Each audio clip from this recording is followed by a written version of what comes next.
Hey guys, so this video is going to be a tutorial on how to use long multiplication method to solve multi-digit integer problems. The example problem we're going to solve is 579 times 827. And for this video I'm going to pick the top number highlighted in red, but you could also pick the bottom number by switching the two. So before I get into the method, I want to break down the process of what we're doing. The first thing we're going to do is we're going to multiply 9 by 827 to get our first product. Then we're going to multiply 827 by 7 to get our second product, and then by 5 to get our third and final product. We'll then add these three products to get our answer. Now let's say for example we had picked a 4-digit number instead of a 3-digit number. Well, then we'd have 4 corresponding products to add to get to our answer. And this also applies for any other digit number that we pick. So back to our original problem. The first thing we're going to do is multiply 9 by 827. And because 9 is in the ones place, we're going to start calculating the ones place in our first product. This will hopefully make more sense later on in the video. So the first operation we do is 9 times 7. We'll get 63, we'll keep the 3 in the ones place, and then we'll carry the 6 over on top of the 9 to be added to our next operation. So next we'll do 9 times 2 to get 18. We'll add the 6 to get 24, keep the 4 in the tens place, and carry the 2 over. Now when we multiply 9 times 8, we'll get 72, we'll add the 2 to get 74, and this will be our first product. Now the next step is to get our second product by multiplying 7 by 827. And because 7 is in the tens place, this means that we're actually multiplying 827 by 70 and not just 7. In that case, we're going to start calculating our second product in the tens place. And this is because any 2-digit number with a 0 in the ones place multiplied by at least a single digit integer will always result in an answer with a 0 in the ones place and a number greater than or equal to 0 after the ones place. So we'll account for this by adding a 0 in the ones place. For our first operation, we multiply 7 by 7 to get 49. We keep the 9 in the tens place and carry the 4 over. Then when we do 7 times 2 to get 14, we'll add the 4 to 14 to get 18, keep the 8 in the hundreds place, and carry the 1 over. Then when we multiply 7 times 8, we'll get 56, we add the 1 to get 57, and this will be our second product. Now to get our third and final product, we'll be multiplying 5 by 827. And because 5 is in the hundreds place, this is actually 500 that we're multiplying by 827. So we'll start in the hundreds place of our third product by putting zeros in the tens and the ones place.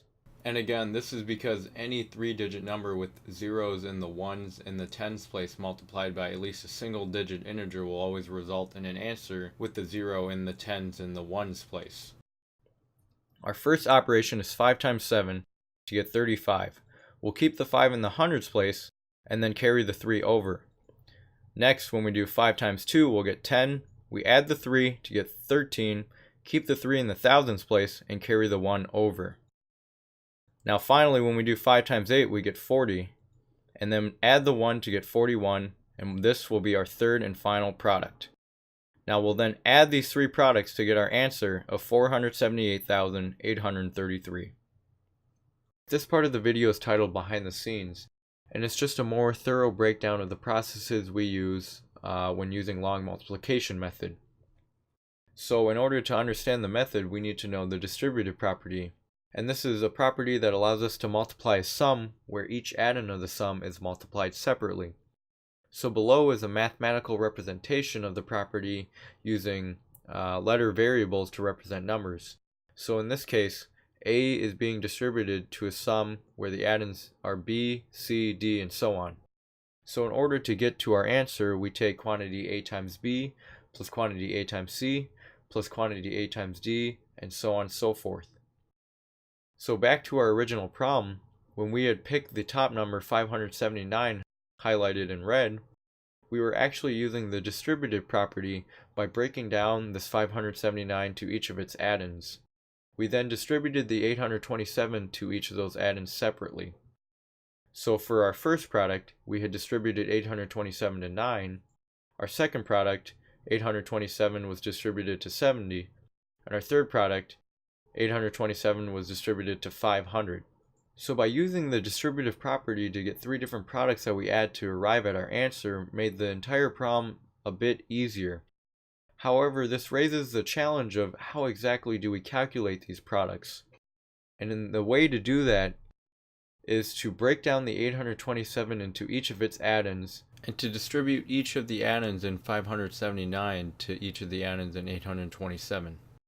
So for our first product, we take the 9 from 579 and distribute it to each of the addends in 827, so 820 and 7. We do the same thing for our second product, but we're distributing 70.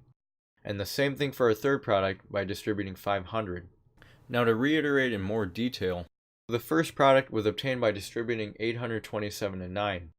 But this calculation isn't that simple. So what we need to do is we need to take the 9 out. We need to break down the 827 into each of its addends and then distribute the 9 to each of those addends separately. So to obtain the ones place in our first product, we distribute the 9 to the 7. For the tens place, we distributed 9 to the 20. And then for the hundreds and thousands place, we distributed the 9 to the 800. Now for our second product, we do the same thing, except now we take out 70. And we still break down 827 and distribute 70 to each of those addends. Now the 0 in the ones place of our second product comes from the 0 and 70 that we're distributing. To get the tens place, we distribute 7 to 7. For the hundreds place, we distribute 7 to 20. And for the 10,000s and thousands place, we distribute 7 to 800. Now for our third and final product, we do the same thing, but now we're going to be distributing 500. The zeros in the tens and ones place come from the zeros in the tens and ones place of 500 that we're distributing.